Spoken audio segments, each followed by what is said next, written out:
Greetings, gamer guys and gals. Welcome to part 32 of my Let's Play Fire Emblem 5 Thracia 776. And in today's episode, we're continuing our defense of Tara in this beautiful city. Wonderfully made, wonderfully designed. The walls are kind of crumbling. But hey, you know what? Other than that, the villages seem to be okay. The castle's okay. You know, the inner walls seem like they're doing fairly well. And all of our characters are also doing fairly well. We do have to kind of rush a bit to get Dean over to the right house before the reinforcements from the south join. We have an interesting case where this chapter has, I believe, the most affiliations out of all the chapters in this game, and I believe it's most, or it's very close to the most affiliations. So we have to kind of be mindful of that.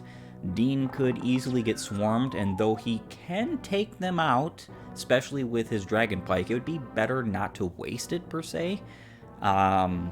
So we're going to be mindful of that and try our best to get over to that house, as well as to get back into and around the city with Dean, or wherever we can.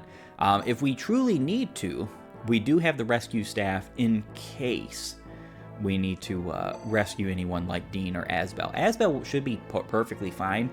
In fact, I highly doubt the reinforcements from the south would dare mess with him, just because of the fact that he is super effective against them all with every one of his wonderful tomes right now.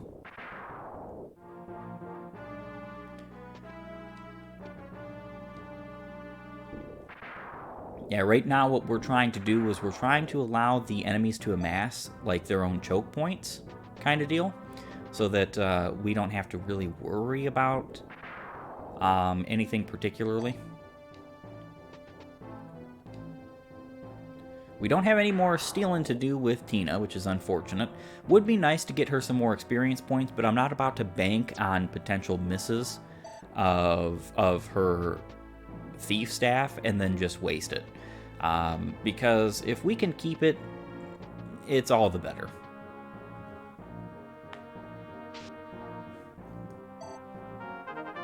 Would be very nice, however, to level her up as much as possible, though, because the more magic she has, the better she is at doing her job, which is using the thief staff. That's the only problem that I have ever found with Tina, is that she's really not that great at using the staff that she's supposedly supposed to use. It's not like she's terrible at it, it's just that she's not fantastic at it. Alright, so we can move here. We can dance with Nana. We are going to be putting Parn right back where he is supposed to be. And then we are also going to be moving Merida upward. I think that looks perfect to me. We're also going to attack a bit with Olwyn and Salfina. Truly the only reason why I'm even bothering to use something in the terms of, like, Hellfire is just because of how nobody else is going to be able to use it ever to any good success. There's only one quote-unquote fire sage or mage that you get in this game that... Actually, I think there's two. I think the mage knight, or the mage that you get in the B route, she focuses fire. But she's such a low level and has such low weapon levels that it doesn't matter so much. But there's really only one mage that has good fire ranks, and he joins in the last like 3 or 4 chapters. And it's a hard decision too, because you have to choose between him or the most busted sage probably in this entire series. And there's really no competition, unfortunately.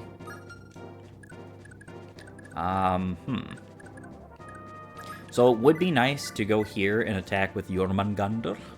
However, even though we're not going to be attacked twice by this guy, there's probably some folks, yeah, there's definitely folks out here that will be able to attack him twice. We're just not going to take that risk. We are going to continue moving right with Dean. Let's go ahead and equip his Dragon Pike just in case. And we get a movement star, which is very appreciated. Very appreciated.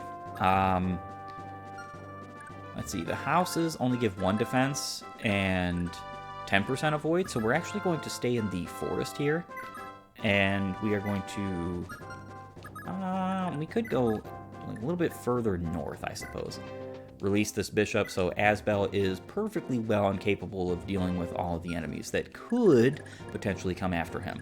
They will definitely come after him if he is... 23. We aren't going to get hit here, most likely. We do have a physics staff, if we were.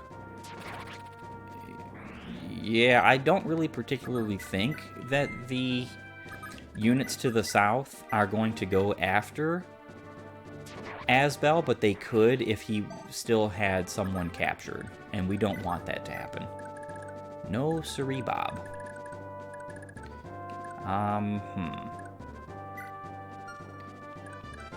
Well, for Salem's sake, we could attack here. I think that would be cool.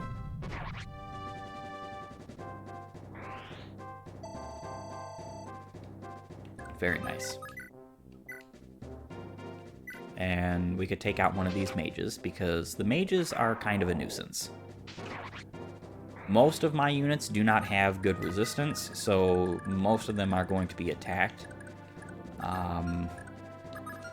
Yeah, these guys all have enough AS to deal with. Let's see, Salem has 6 con, so we can actually take... Okay, yeah, that's very nice. We'll go here. We're going to take and drop. And I think that is all for our turn. Yeah, Salem can't deal with being attacked on enemy phase, especially while he's using the Jormungandr, because at least until he's promoted and has max speed, he's going to have such bad speed with that tome that you're never going to see him double. Even the slowest of enemies, he has to have max speed just to have 8 AS, which is... It really stinks a bit, because it is the only 1-2 range dark magic tome. So you would kind of hope that it would be a little bit less heavy. I hope, personally, that if they do ever remake this game and don't bastardize this game like they potentially could, seeing how the series is going nowadays, that they make it so that strength actually has a purpose for the mage units in this game and works like Constitution does for the physical units. I think that would work very nicely. They could do something along the terms of that, at least, making it a little bit more feasible to have a mage that could double, especially when you consider someone like Safi, who literally has a 30 or 40% strength growth, and her strength matters literally 0.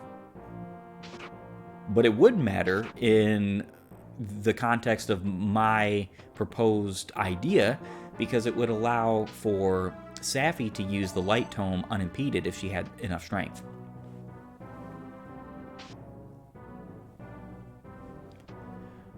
We are being surrounded, and that's perfectly fine.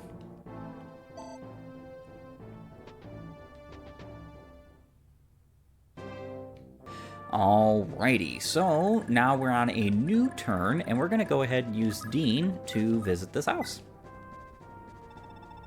Ah, you're the folks from the Liberation Army. I'm terribly sorry to bother you, but I have a book that I'm to give to Lady Linowin. Her father, the late Duke, entrusted it to me and gave me strict instructions to only deliver it to her when she faced her darkest hour. And we get the Nosferatu tome. Because we want to look at it, we're going to go ahead and send the heal staff to the supply. Let's be careful here. 1, 2, 3, 4, 5, 6, 7, 8, 9, 10. Okay, so we can go here, and that's perfectly fine. So the Nosferatu Tome. It is a B rank light magic tome. 65 hit, 12 might, 0 crit, 1-2 range, 12 weight. He says to deliver it to Linowin, but it is not her preferential weapon. Any light magic user in this game can use this, which is awesome. So, as I was saying before, long ago in previous chapters, giving Nana the Wrath Scroll is a great idea because her Earth Sword is basically the Nosferatu spell. It basically is. I think it has less weight, but then again, I do recall that when you attack at range with the magical swords in this game, they use the statistics somewhat of the weapons or the magic that you're using, but I don't think that's the case. If that's the case, then yes, they have the same weight at range, but it doesn't matter. Because in reality, it doesn't matter who you give it to. Any one of your light magic users could also use Wrath and use this Nosferatu Tome to great effect. Homer being one of those. If you were to raise him and promote him, because he is nowhere near well, I think he's at C rank, so he's not like... No, he's at D rank in light. So yeah, he's nowhere near the ability to be able to use that right now. Alright, so that being said, we're going to go ahead and do some more attacking with Jormungandr. Perfect. We do want to get him some levels.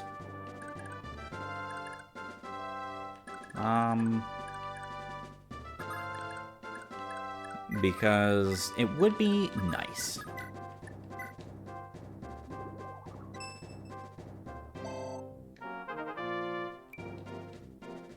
And she got more magic. Very nice. I really and truly appreciate that. So we're going to go ahead and attack here.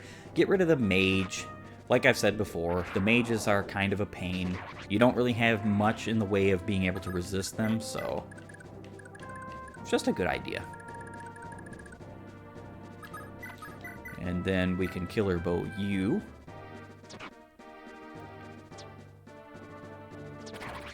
Perfect. Killer Bow is out, so what we're gonna do here... Actually, we're gonna go here first. That's not a KO.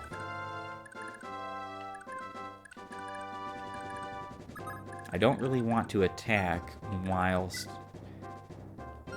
well, we could trade the said scroll.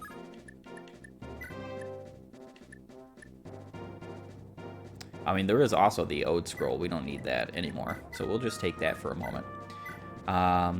And attack.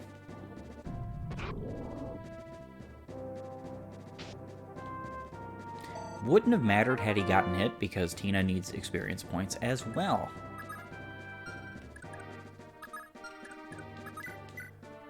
Alright, so we'll attack you. Might seem kind of silly to do, but, you know, it's okay. We'll also attack you. Nice crit.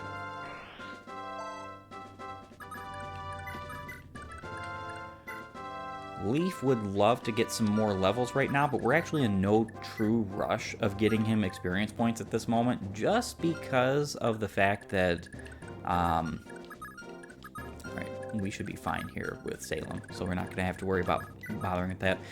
Leaf does not get his promotion until after Chapter 18, so for your reference, you're pretty far away from it, and so that doesn't matter. Her con is 3.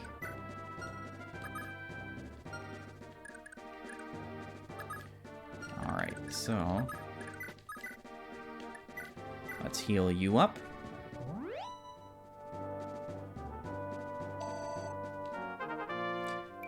Yeah, it doesn't matter that she missed. Would have been nice had she proc a movement star, however. And we're gonna take and drop so that she can be useful on the next turn. Physics staff.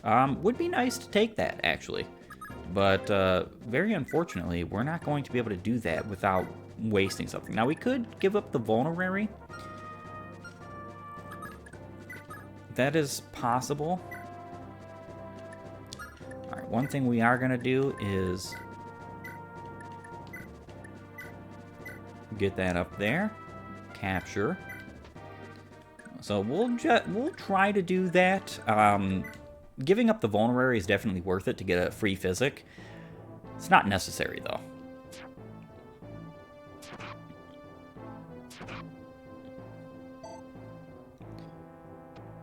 And as long as Fergus doesn't KO too many of these guys, we should continue having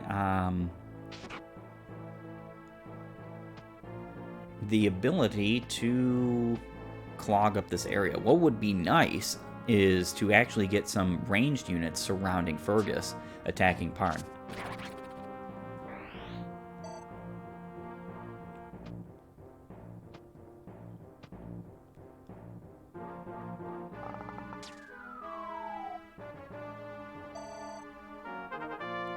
Alright, pretty good level up. Pretty good. No Constitution yet. I do believe part of that is... I mean, he is missing the Nail Scroll, so we're going to have to make sure we give that back to him next turn.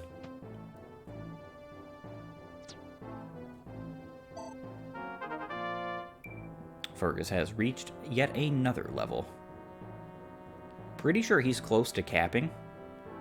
Not entirely sure. We're going to check him next turn. Obviously.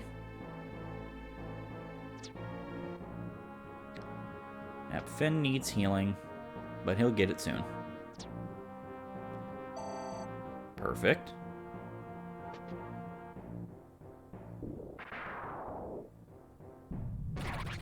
And Salem just took him out. Very nice.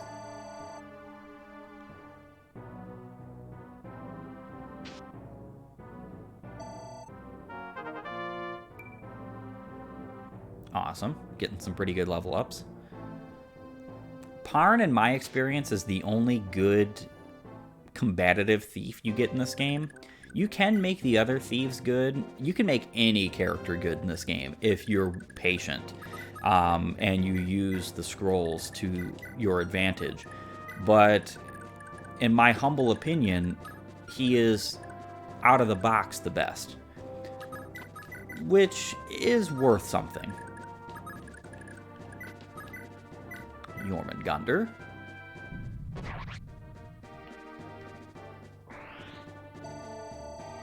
Yeah, so maps like this are one of many reasons why I find myself unwilling to want to have, particularly the animations on. Alright, so we're going to trade real quick. That looks perfect. We're also going to move again. Yeah, so this is awesome experience points for Tina. Tina is another one of the units that I would dare say is a good candidate for the Paragon manual. In fact, I would say she's a better candidate on Paragon mode than Safi is, for sure.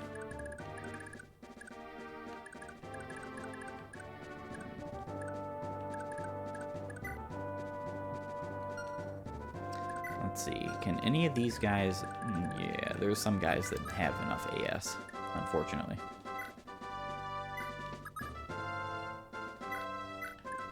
Alright, so we can move Safi here. Homer out of the way. We're going to take and drop. Shoot, we can even do some stuff.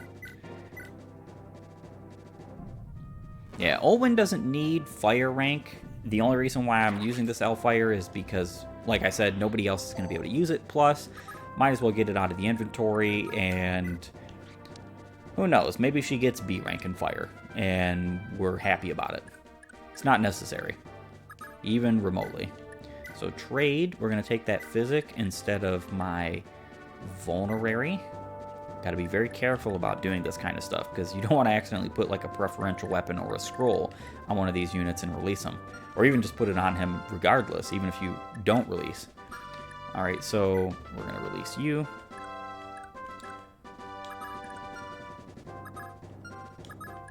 Yeah, so that is a bit of a waste. Yeah. That is a bit of a waste of honorary use, but hey, we got a physic, and physics are far and away better in my opinion. Taking the defensive route on this chapter is, in my opinion, the only way to do it justice and go through this chapter without seeing potentially severe casualties, because a lot of your units won't have the kind of avoid to dodge like all kinds of attacks.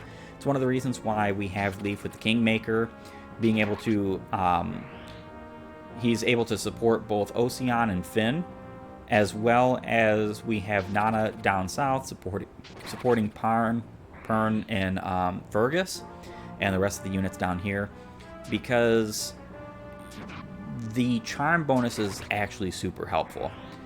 Turning a 25 or 30 hit down to a 20 or 15 hit is a world's difference concerning RNG and percentages. Doesn't seem like it would be, but it is. It's enough of a difference for me to say it matters truly, and it's something that, especially if you're going to be playing defensive, you might as well have somebody like Nana within range constantly, being able to provide that charm boost to all of her allies near her. So basically, everybody in my army right over here, who is currently defending the gates of the Tara Mansion, or Tara Castle, I'm supposing that would be, is fully supported by Leaf and Nana's charm, which is pretty cool. It makes for a very successful strategy. And we have 3 ranged units surrounding Fergus. That's awesome. That means Pern is going to be getting a bunch of experience points over these next couple of turns. We are very close, however, to the end of this chapter. Didn't recall. I think we're probably turn 5 or between 5 and 7, I believe. Very nice. And he got Khan. Very nice. Don't even really care if any of my units get movement. I do like it when it happens, but Pern, one of the things I definitely want on him is Khan. I would prefer that over movement, just because of how strong it is on thieves. It's almost time. I trust you're aware of my plans, McCloy. Officially, we're the Empire's allies, here to lend a helping hand with their little insurrection. Keep the Imperial Army believing that, but only help them as little as possible, just enough to make it look like we're being loyal. And when the Empire's forces have exhausted themselves, we turn on them and seize Tara for ourselves. Exactly. Tara is the most important card we can play against Bloom. See that you don't damage the city too much in all the fighting. I'm aware of the stakes, Your Majesty. Leave everything to me.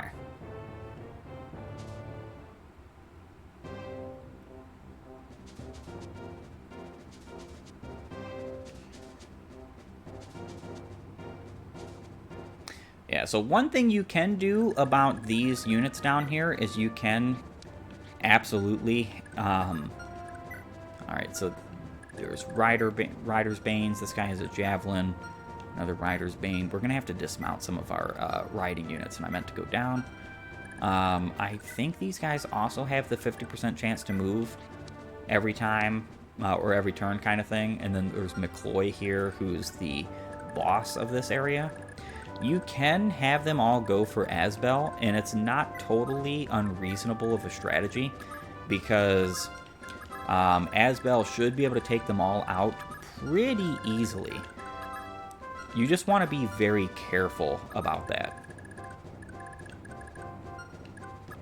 We are going to have one go after you.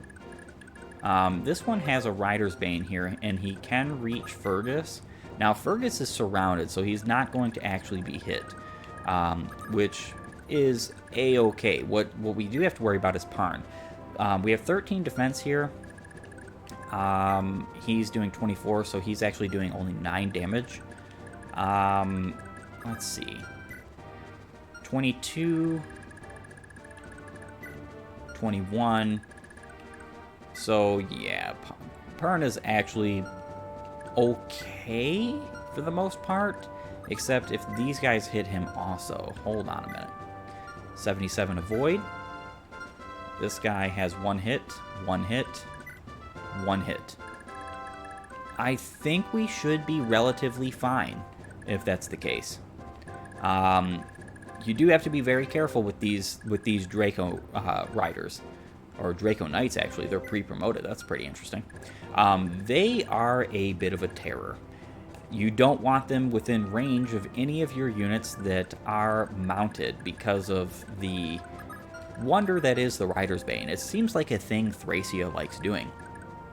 Alrighty, so let's go ahead and take some turns. Jormungandr doing work. It's a very strong tome. The weight might be not so great, but it is truly a strong asset. Alright.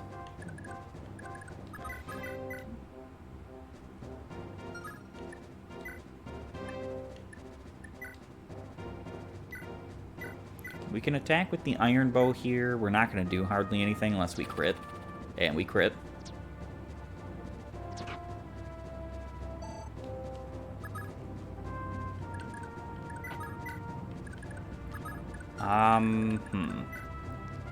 He's got a 4 AS. We have a 0 on Salem, so he's actually going to attack twice. We are going to have to rescue him out of the way.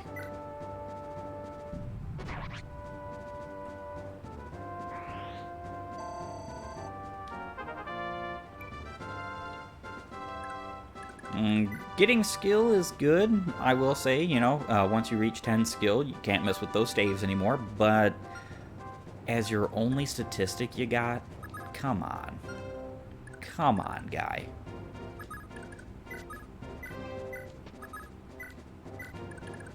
Alright, so take and drop. And some more Hellfire spam. Getting very close to being able to one-shot some of these units with Hellfire.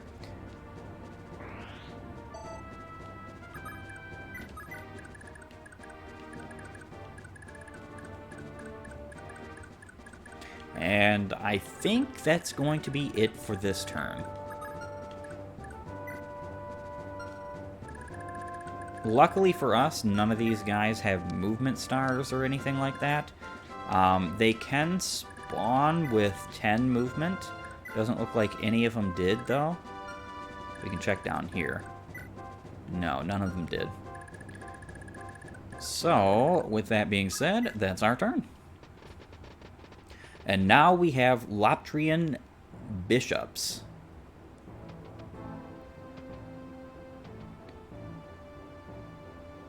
They are particularly reinforcing because, due to story, the Loptyr Church is wanting to invade this, has been wanting to invade this town for a very long time. But the Friege generals have been taking their good old time, as we saw, for instance, in Chapter 4, with Julius and Ishtar and Manfoy and all them having that discussion. So the bishops are here because it looks like the Friege units are taking a bit too long.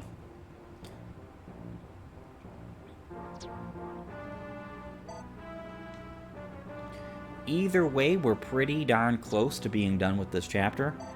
And once we are, we'll be able to say we've completed yet another task of this glorious game, Thracia 776. Oh, some magic. Always appreciated. He doesn't even have really that good of a magic growth, from what I understand. We're going to have to check that out. Yep, Finn's been successfully holding the line. Would be nice if a few more of our units would get hit every now and then. Just every now and then. Specifically because we would enjoy being able to use Tina and some healing.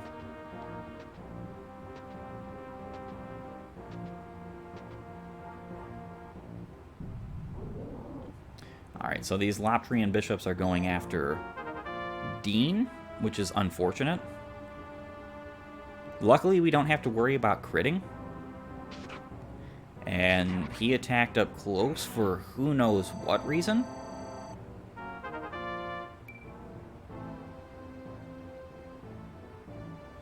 Considering his current growth, I don't understand at all why Dean just got only 1 HP. Alright. Taking out a few of these guys to get them out of our way is a good idea, in my opinion.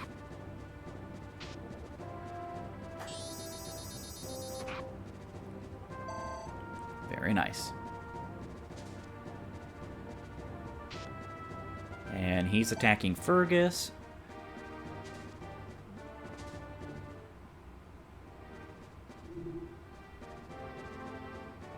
Now it is turn 10. So this is our last turn. Yeah, I'm almost 1,000,000,000% positive that this is the chapter with the most affiliations. We have 1 affiliation. I think there's only can be up to 5 affiliations in this game.